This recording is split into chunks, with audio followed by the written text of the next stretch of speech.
And we are now recording. Welcome to the Granite Zero podcast. How you doing? Hey, I'm well, and you? Yeah, I'm good. Yeah, well, you actually got me out of doing another family quiz. I'm fucking sick to death of family quizzes, mate. Oh, come on, there's nothing wrong with a family quiz. Oh, it's all the time, though. It's every week. It's like, I'm bored now. But do you win? Do you win? Occasionally. If me and the missus are in one team, then we tend to do all right. But if we're on separate teams, we're both shit.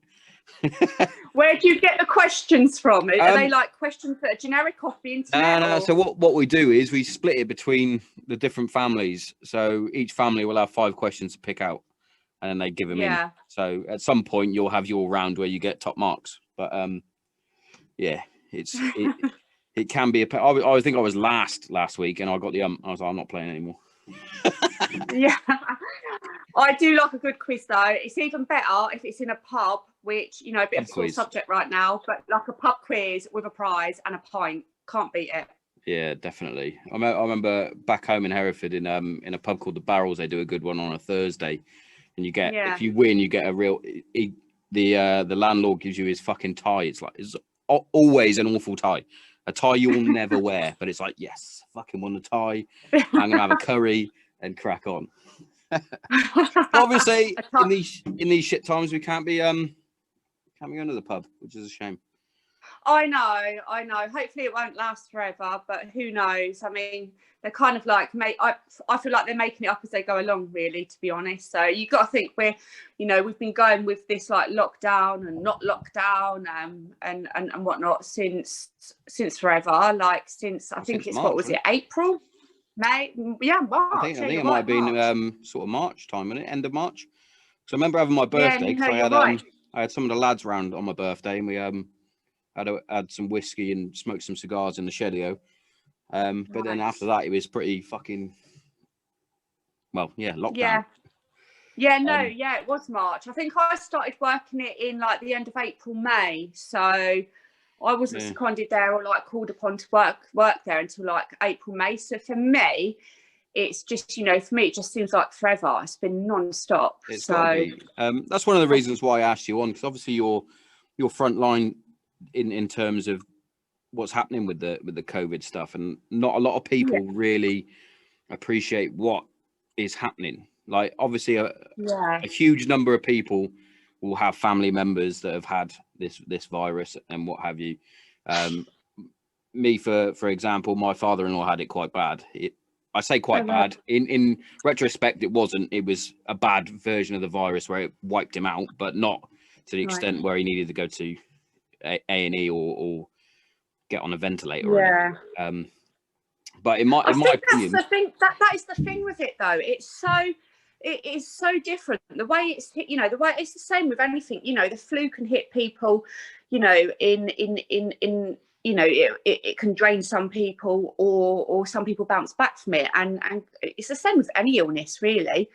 You can either like go down really badly with an illness, or you can just muddle through with it.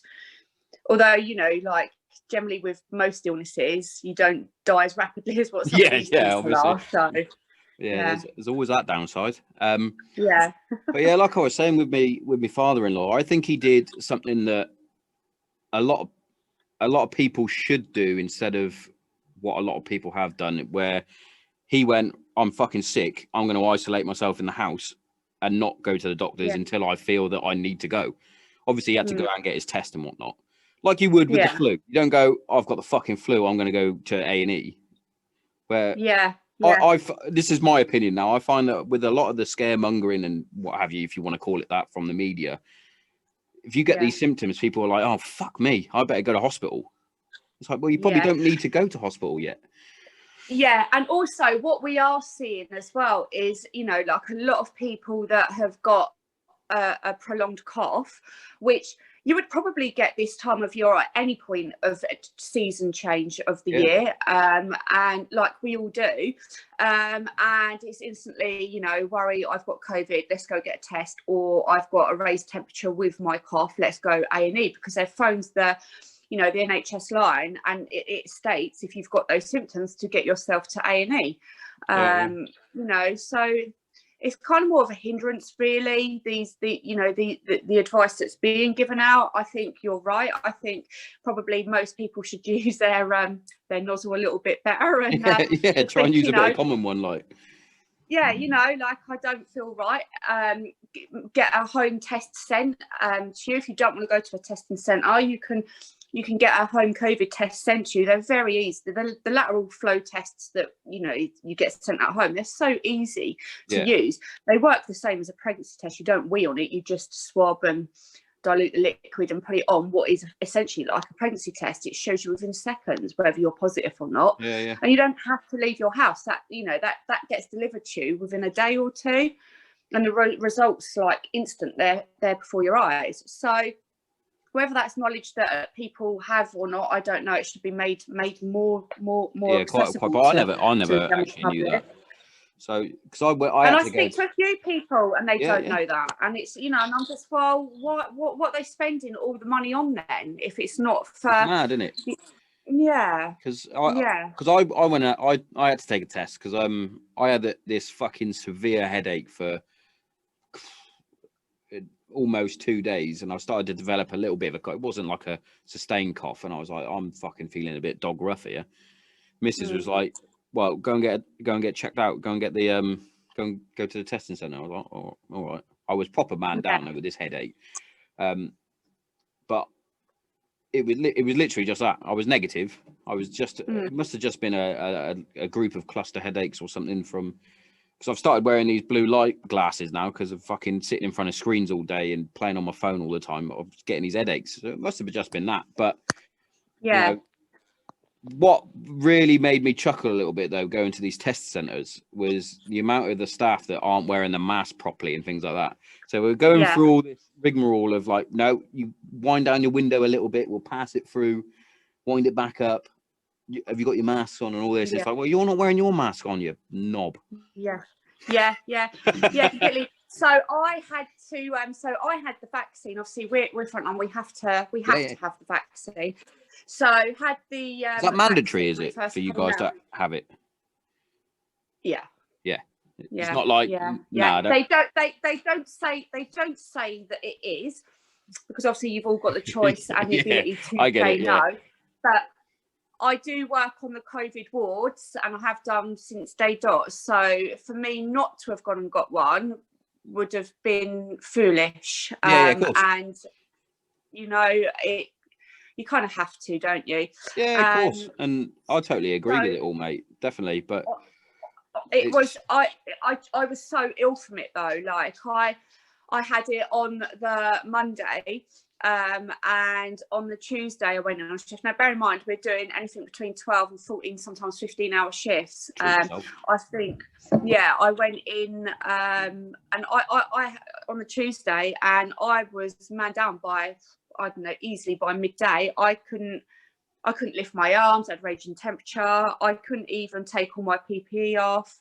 And then because it's a live vaccine, it kind of gives you like the symptoms of COVID to build your immune system up.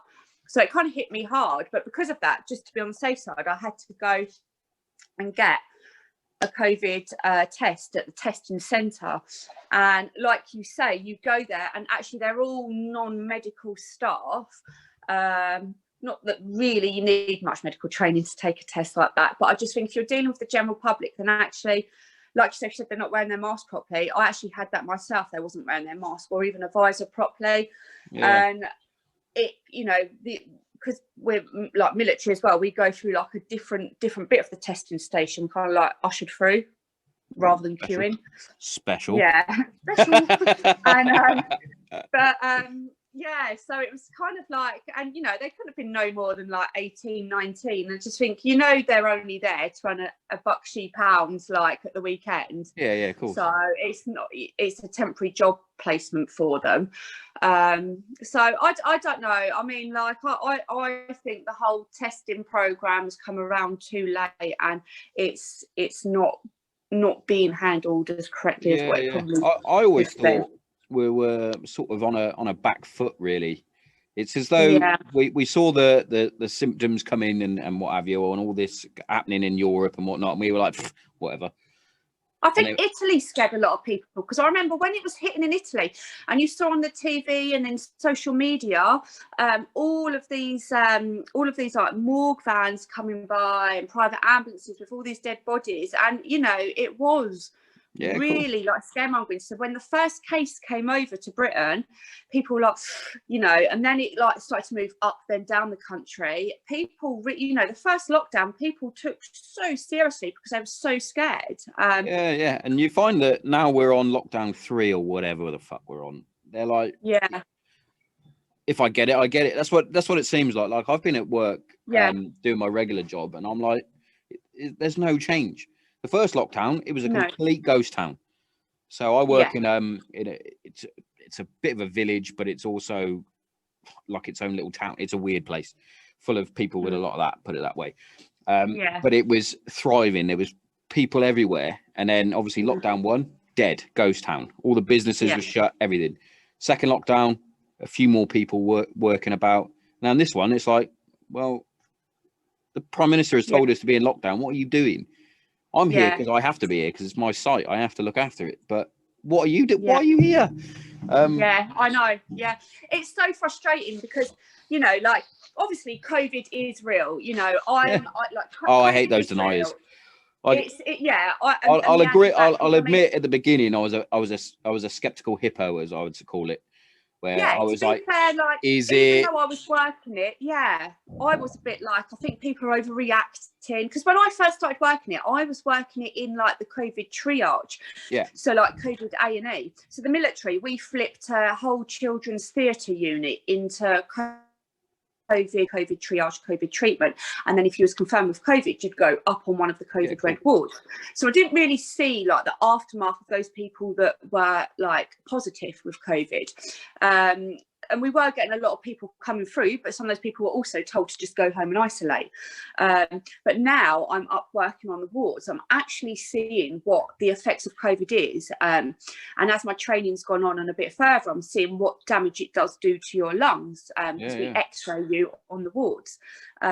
And it is real, and it is really bad, you know. And, you know, this, like the first time round, we're definitely seeing and definitely have got a lot more people in on the wards, and coming in a lot quicker than we ever did first time round. And actually, as you know, I live in Plymouth, the hospital here, we're taking patients from Kent and from Sussex, and I think it was Surrey the other day. We had patients from there. Pretty much the entire south coast is coming down to you. And what is so frustrating, obviously we built the Nightingale, so we've got one over at Exeter, and then the big one in London, which is all very well, but if you're with COVID, if you're in need of ICU treatment, so like oxygen intubation, then you can't go to the Nightingale. You've got to be ill but okay with COVID to go there, if that makes sense. And that's just fucking ridiculous. That's strange. That's a strange way of thinking about it. Exactly. What was the point in even building it, to be fair? Because, you know, the hospitals. Well, I'll tell you what, they built fucking rapid. I'll give them that. Yeah. To be fair, they did, and staffed it quite rapidly as well. So but it's just, you know, it is hard, and it is hard, but, you know, it is our job, and that's what we do. If it wasn't this we're dealing with, it could be, you know, you don't know whether you're going to have some like massive like medical crisis come in for your doors. You know, we've had a coach crash before. We had a coach crash full of children and elderly coming. You know, that's like a major incident. So the hospital goes into major incident mode, which is what we've been in continuously for the last, like, I think it's like 9 months. Yeah, almost a year, isn't it? And that's got to take it. That has really got to take its toll, especially on the staff. Mental health wise, it has. So like the military, we've been offered, we have good old Padre coming with his Haribos. He comes in and he speaks to like the military staff and does his thing. And you know what Padre's like, they are lovely guys, aren't they? And they are there just to vent to you know what they're like. They're there, and they've always got a pocket full of sweets, which is always good. But pardon? A little bit weird. Always got a pocket full of sweets. It is a bit weird. I would think I'd probably prefer the communal wine. So I do know they stash that under their beds in Afghan. Definitely know they do that. So that, you know, like we've been kind of fortunate where we've got those to vent to. The civvy nurses, they have got counselling sessions that they can go to, and I know quite a few of them have. Myself, it did hit me, I'm not gonna lie, it did hit me quite hard the week before last. Within a 3-day period, I held the hands of 18 people in 18, like, so 3 days 18 people died, and held the hands of those people after doing a Zoom call with their families to say goodbye. So that's quite hard, because it's, you know, I'm used to death. I can deal with death. I've dealt with it forever in my career, but when you're getting it continuously like that, and it's been you're like not expected to do one after the other after the other after the other. It's gonna eventually there'll be some sort of crack. Yeah, and you're dealing with that. You're dealing with death. You're dealing with it, and an hour later, you're going home to the children or to the horse, to the dog, and you have to be mum and you have to do dinner, and then you sit down at the end of it, and it's just like, you know, it is either you haven't got that little. Well, I suppose you don't have much time to switch off and then just relax. No, because by the time I've switched off and you've got to ramp up again the next day. Yeah. So you continuously have to stay. You know what it's like when you're away doing anything. You have to continuously stay on the ball, and your mind state has to be. You can't allow your mind to get weak, because as soon as it does, your mind's taken off the ball. Yeah, exactly. And that's where things happen. I always went through that same old saying. I used to say it to my missus when I went out on tour and what have you. A distracted soldier is a dead soldier. So it works a similar sort of way with you guys, I'm guessing. As soon as you switch off and get distracted by anything, then you could have missed something or anything. And when you've got so many patients, and the number of patient to nurse ratio isn't probably what it should be, because of lack of staff, then, you know, the pressure is on. And you know, we're talking about very critical people. We're not called the COVID red zone for nothing. You know, we can only do 3 hours in the zone. We do 3 hours in, 3 hours out. So we're always flipping. And you'll do that, and you'll come out, and I don't know if you saw pictures that I put on Instagram. My face, I've had a little bit of sleep for a few days. My face was all broken in sores. That's real, and that hurts, you know. And of course it fucking does. And it's like, oh, you know. It's even worse when you have a little bit on your fucking face, let alone having to wear a mask constantly. And I think a lot of people don't realise that. And I remember seeing something on, I think it must have been Instagram. I think it was Katie Hopkins or something, was putting stuff up about there was like 75,000 sick days from NHS staff and all this. And it's like, well, you fucking go and do it then. Of course they're going to take a sick day if they're fucking burnt out. Would you rather a burnt out nurse or someone who's taken a sick day to get her fucking head right, or his head right, so they can get back in? But that's the thing, they're still, and I think what's also quite annoying about that is, like, civvy nurses in the NHS, they do, when they take a sick day, they get put onto, if you take too many of them, you get put onto like a phase. So if you take too many, even if you're working in the COVID, and it's quite understandable that you're going to go man down quite often, more often than working on the normal ward, usually, they'll still put you on what they call, like, basically they're keeping on, they warn you're like stage 3 warning. And I think that's pretty bad, actually. I think that there should be there should be actually a little bit more understanding, a bit more lenient with that sort of thing, especially this current climate, as people keep saying. We're not choosing to work in there. I mean, MOD, we're not choosing to work in there. We get told to go and work in there. The civvy nurses in the hospital, they were at first choosing to go and work in there, like volunteering. But this second wave, the past month, where it has got so busy, each ward has been told by, like, higher staff, directors, you've got to pick X amount of staff from your ward to second to the COVID wards. There's no ifs or buts, no choosing. You've got to send people. So now the civvy nurses, at the end of the day, at this sort of climate, you have to be that sort of higher up level, they have to go, right, you've got to do it, because otherwise it's not, nothing's going to change. And like you said, you know what, you've got to work as a team. Yeah, one team, one effort, as my old warrant officer would say. And it's like you said, though, and I said it to me missus and a few other people at work when they're going, oh, there's loads of new cases coming up. I went, you do know it's winter. Like you said earlier, this is where viruses fucking strive. They're like, I love the fucking cold. Let's get amongst it. Yeah, absolutely. And you know, you've got to think as well, you've had Christmas, so people were allowed to have their group gathering and bubble, we weren't down Christmas, you're going to do that. Down where I am, we were tier 4. We weren't allowed to do shit.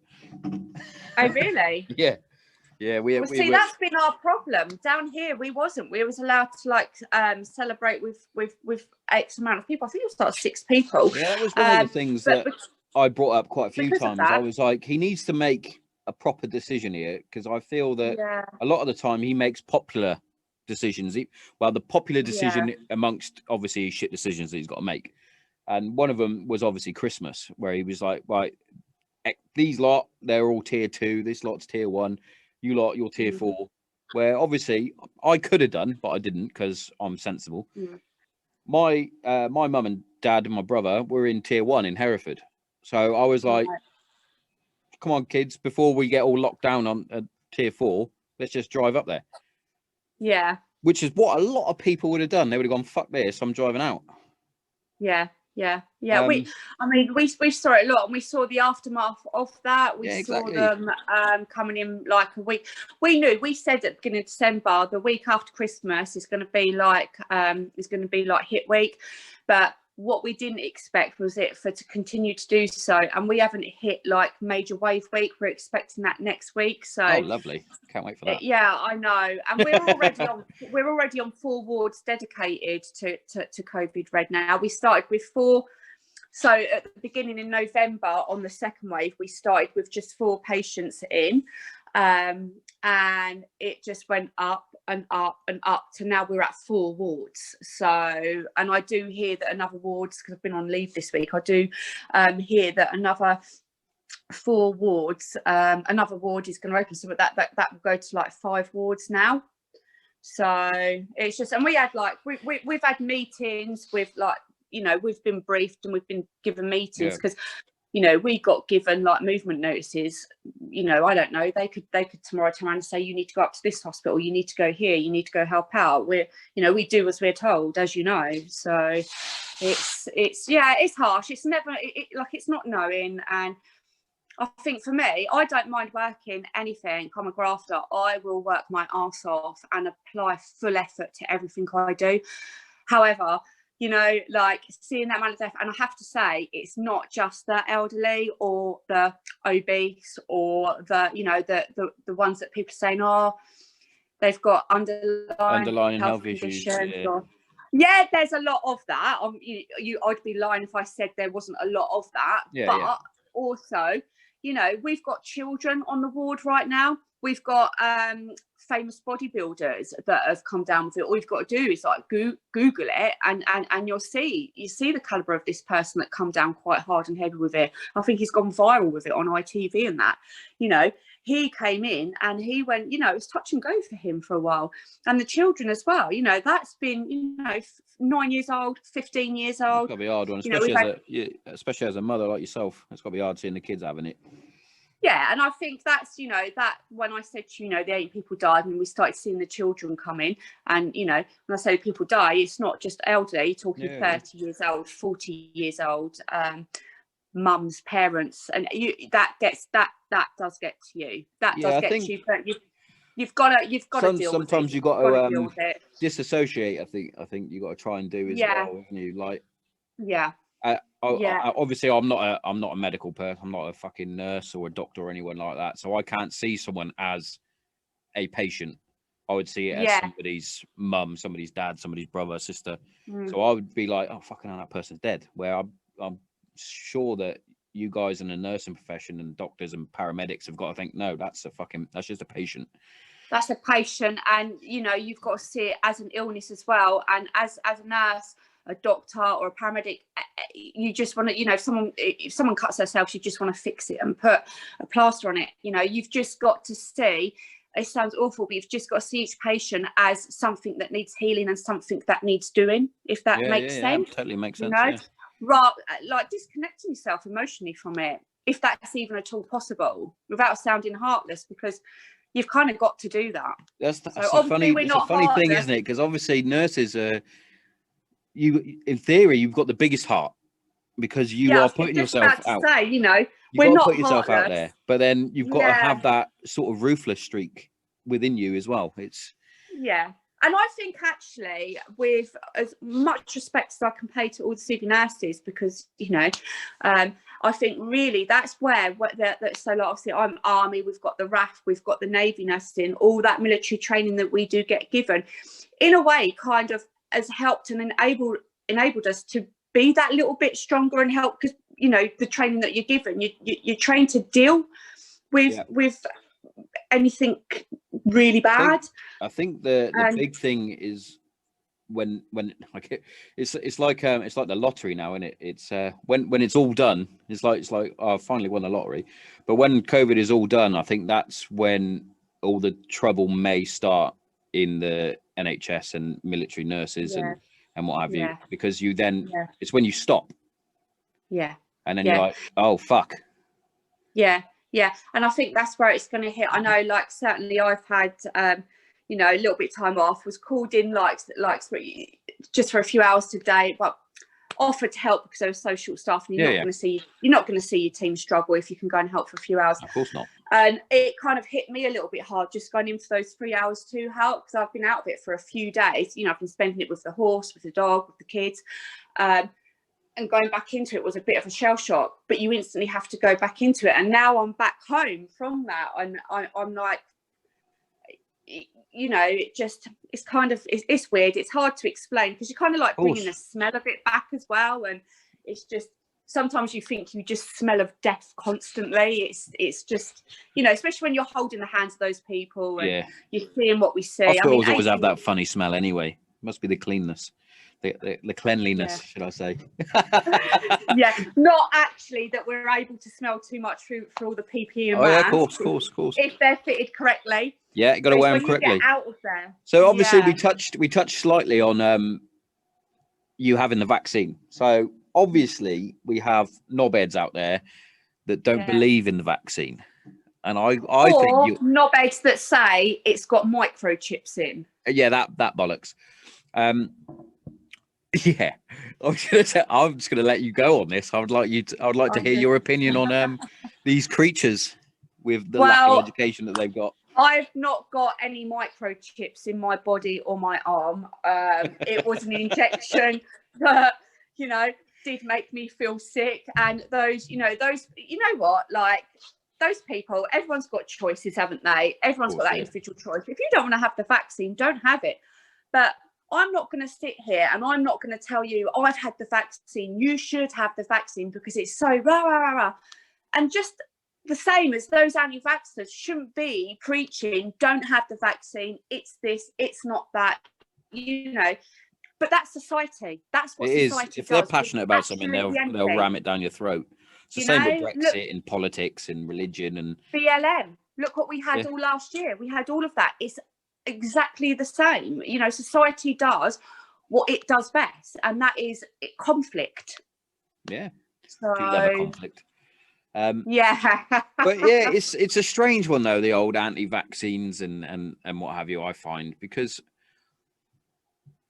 obviously it's scientifically proven to work. Take smallpox, for example, eradicated. And it works with older people and people with breathing difficulties, a bit like my brother's got asthma, so he's on the flu jab list. I don't know if he has it or not, but again, that helps the elderly when flu season hits. And again, that's another optional thing. You don't have to go and have your fucking flu jab. No, you don't. No, it's advisable if you're vulnerable, you know, but that's all it can be, advisable. You don't have to do anything in this world. It's just we would advise that you do so.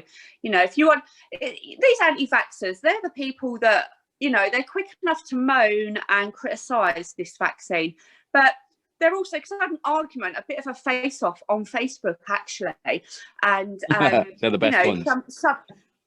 Some chap was saying that you know, nurses need to stop whinging for a pay rise and trying to influence people to have this and that. You know, I got called a legal murderer filling my car up in Tesco's the other day. I was in scrubs. I wear clean scrubs from home and into work rather than changing at work. And I was called a legal murderer. Whether that's because they saw like my Bergen and that sat on my front seat and I always have like my car permits on.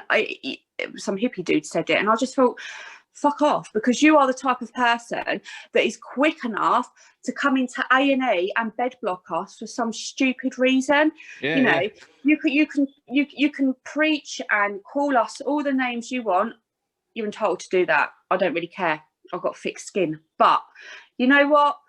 Don't abuse the system also. Yeah, he's probably one of those ones that's playing with his fucking hacky sack and fell off his unicycle or something. And well, the chap on Facebook, he was going up one for me. And you know what? It turns out he's got like 7 children. And so I just politely asked him, I said, but all your children born at home, or did you use the NHS? And he said, no, they was all born in hospital. So then how can you moan that the NHS is oh so bad when we've brought 7 of your children into the world safely? Yeah, it's just nuts. But that some is people, mate. For you. Yeah. You know? Can't be a good argument. I do like a good Facebook debate. I like a good debate on anything because, you know, it's always good to be. Even if I believe something, I can always jump out of the box and argue the other point, because a debate is what makes the world go round. Diversity is. If it was all the same, it'd be a boring world. Fucking would. You're right there, mate. And yeah, definitely. And 100%, you definitely don't have a chip in your arm. You're not being like. No, I don't have a chip in my arm. And Bill Gates is not going to come down on a spaceship and take me up to like Cloud Cuckoo Land. I wish he would, but he's not going to do that. Is brilliant, isn't it? I saw one the other day with I think it might have been on an Instagram reel. It was definitely a joke, but they've got the face mask and they've cut the face mask open and pulled a microchip out. I was like, what is this? I was like, why am I getting these on my reels? It's ridiculous. I'm even getting. That is funny. That's people's mentality, though. I love it. Great British humour. You cannot beat the British humour. Gets us through everything in life. Yeah, definitely. And I think there's a lot of things that could be changed in terms of we'll step into it. The old fitness industry at the minute as well is obviously taking a hit, and then you've got the people up north like Nick, whatever his name is, can't remember his fucking surname, that's fighting for the gyms to be open and whatnot. That's it, yeah. I have a two-way sort of. I'm on both sides on this, because obviously you need to be fit and healthy to help fight any sort of virus or colds, flus, that sort of thing. Anyway, absolutely, and just to be and just to have a better life. But obviously, and this is where I got a lot of shit when I first said this. Actually, you can do fizz wherever. You don't need a gym to do fizz. I totally understand that industry was thriving because of all the people going in there and what have you. But obviously, you've been told now, stop. So just stop. Yeah. And I get play the game. I also get that the gym is also a social place for people, and it's good for their mental health, etc., etc. My argument was, my old man, for an example, his sort of era, their social interaction is in the pub. So we're going to open all the pubs as well. So if we're going to do that, we might as well just open everything. True. But yeah, like I said, I'm on both sides of the fence, because obviously gym is important. If you're a big beefcake, obviously you like lifting huge weights. Sure, that's your thing. If you can strap on a Bergen and go for a fucking walk in the field, you're gonna do exactly the same thing. You're doing some sort of exercise. Absolutely. That was my argument behind it all. But I see he posts a lot of stuff now, and it's like, you're just. broken glory hunting. Yeah. Yeah. You've got what you needed. You know, You've got your 100,000 followers and your blue tick. Yeah. Mm. I completely agree. Like, I mean, fair play to the bloke. It's, you know, he's doing what makes him happy and he's doing his thing. Yeah. You know? But like you say, you don't need a gym to keep fit. I mean, you know, I live round all by the moors. I've got the best gym in the world. I've got the great outdoors for my gym. You know, you don't need an excuse of like going to a gym. But you know what? Some people do need that excuse to get fit though. Some people do need that motivation to get up and do that. I totally see that side of it as well. That's where, you know, really you've just got to try and change your way of thinking temporarily. You know, it's not going to be forever if we all just play the game. Exactly. And also on that sort of side of it, I can also see an argument for the gyms, because they are, in theory, well, they should be, they should be some of the cleanest areas anyway. Yeah, you're meant to sanitize off after every use. Yeah, you're supposed to. Not a lot of people do. You go into some fucking sweatshops and that's the name of it for a reason, because it stinks. Yeah. And it's clearly not being cleaned. But yeah, it's a sticky one, isn't it? Because like I said, well, I do think it is a bit, you know, I'm on both sides of it as well, because you've obviously got your fast food takeouts open. And I know, like, obviously, you know, they're drive-through and that's the reason why, but to me there's just something a little bit, I don't know, something a little bit off about having all them still open, but you can't have. Yeah. And if you're going to do a lockdown, just close everything. I mean, God, get shopping, get it to home delivered, get it done properly. You know, Australia, New Zealand, and I think like places like Vietnam, place like that, they've completely eradicated COVID. I've got friends in New Zealand right now that are at festivals on the beach, you know, because it's completely eradicated. How did they do that? When they did lockdown, they did lockdown. Right. Not part lockdown, not tier fucking 4. No, they locked down. And I totally agree, mate. And I think another one is India is getting pretty close to getting rid of it, who's got a higher population than what we have and a far denser population. Yeah. And I was listening to a Joe Rogan podcast with Dr. Nick Gordon, who should be coming on my show at some point, hopefully, fingers crossed. And he was talking about all the food nutrition behind why places like India are doing so well. It's because of their nutrition, not because they're sat there eating fucking burgers and Big Macs. Yeah. It's because they're eating homemade meals with like ingredients like turmeric and some others that were flying off his mouth. And I was saffron, and I was like, I've never even heard of that. Like, obviously I've heard of turmeric, but some of these things he was coming out with, I was like, never even heard of that. But it's mad that there's certain countries that it's all gone, and yet we're still sat here struggling through, because we were very reactive instead of proactive, I think. Yes. Yeah, absolutely. It was a shame. Yeah, and anything that we have done that's been proactive has all been a little bit too late. It just has been, you know. Even, you know, I'm you know, even in the hospital sometimes, and there has been times where we've run really dangerously low on all of our PPE that we're meant to be wearing, and especially first time round, you know, that was shocking what we had to endure first time around with regards to PPE. That was shocking. That wasn't adhering to the rules at all, but we had to do what we had to do. You know? Again, sometimes you have to fucking just crack on, haven't you? And no cuff too tough, as they say, which is a fucking shame, because that could have stopped a lot of shit, really. But yeah, it's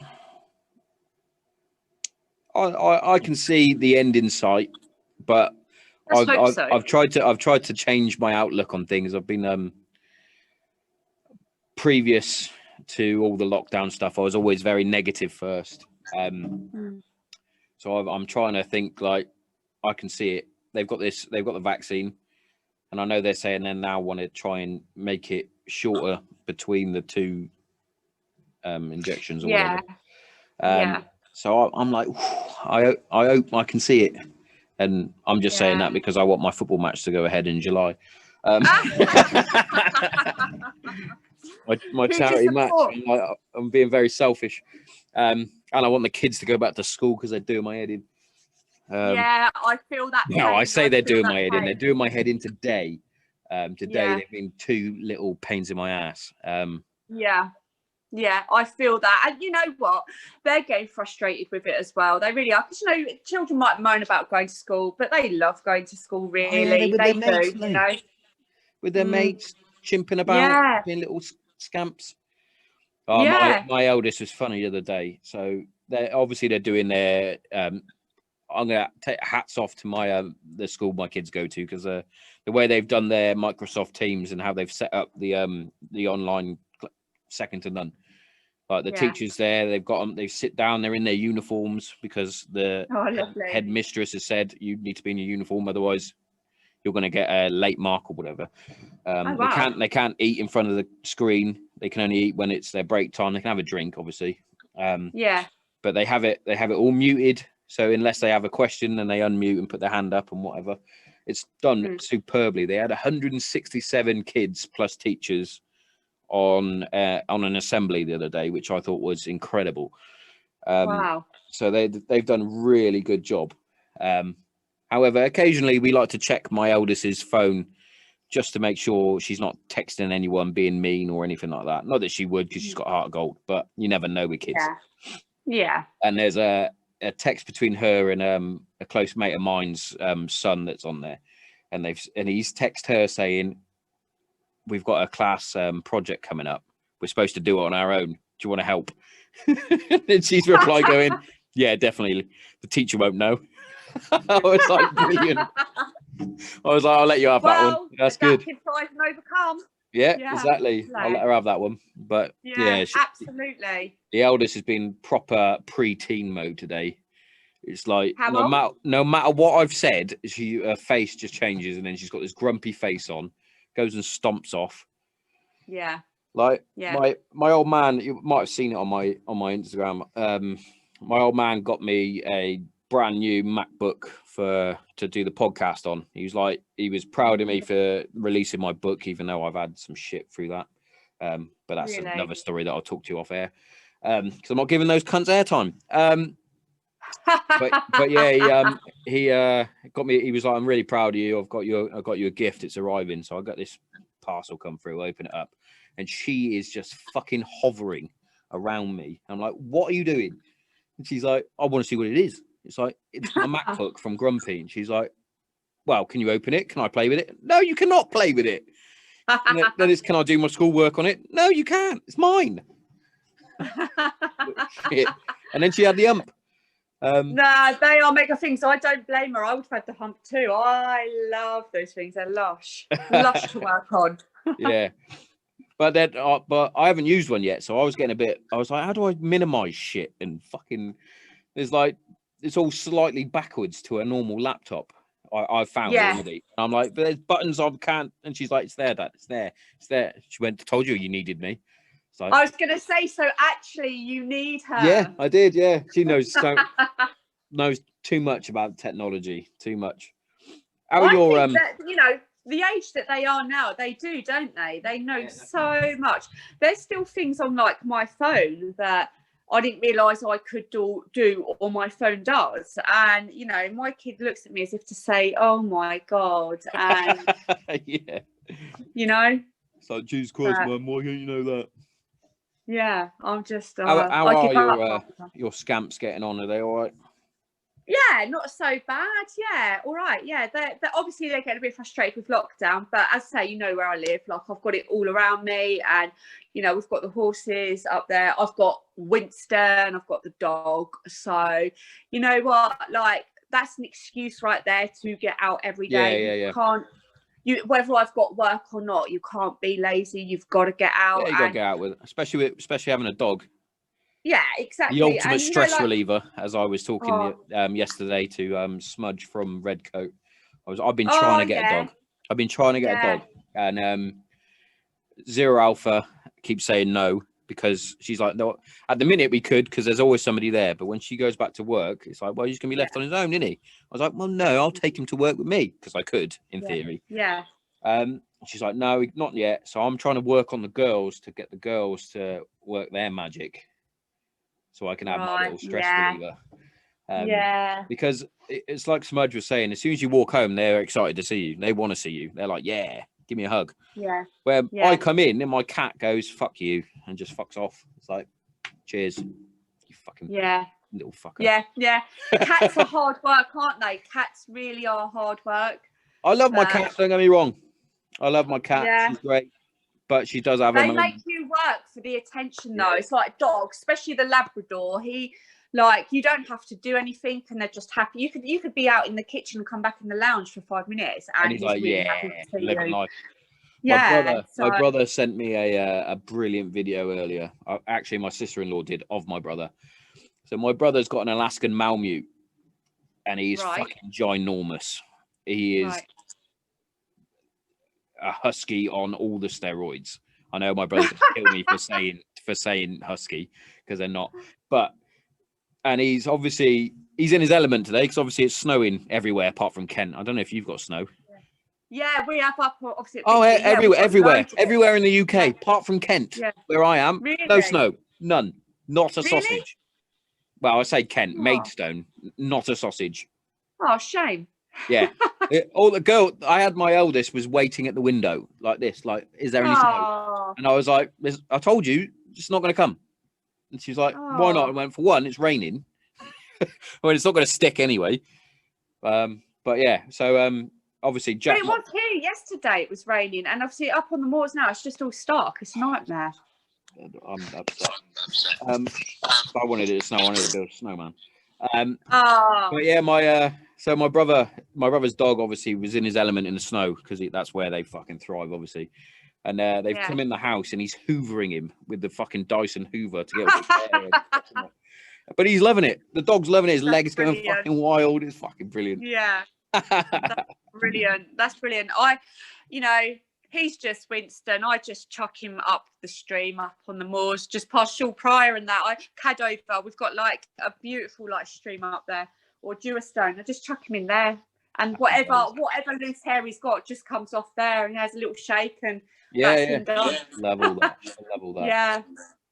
Yeah, Jack keeps going through his I can't remember, they call it blowing or something, their phase that they have. And anyway, it's fucking the amount of hair comes off him. Like, I think they say like change of season, don't they? I think they say like when animals molt, it's like the change of season. But to be honest, since I've had him, I've got white flooring, so I find like his little brown dog hairs everywhere anyway. And I just feel like if you was to empty my Hoover bag, you could just probably knit like a Labrador jumper.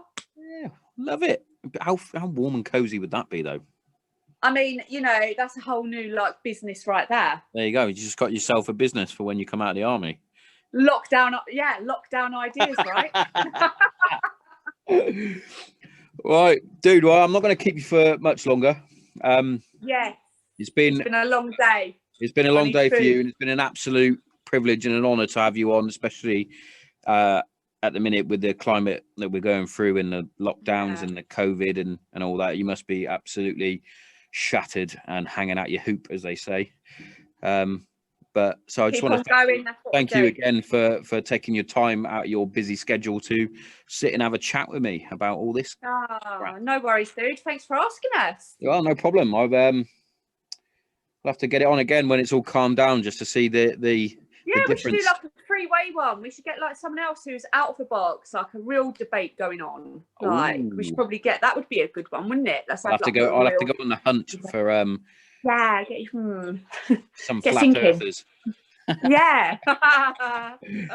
All right. Well, cheers again for that, and I'll let you know when it's all uploaded and all that sort of stuff. Yeah. All right then. Cheers. Ciao.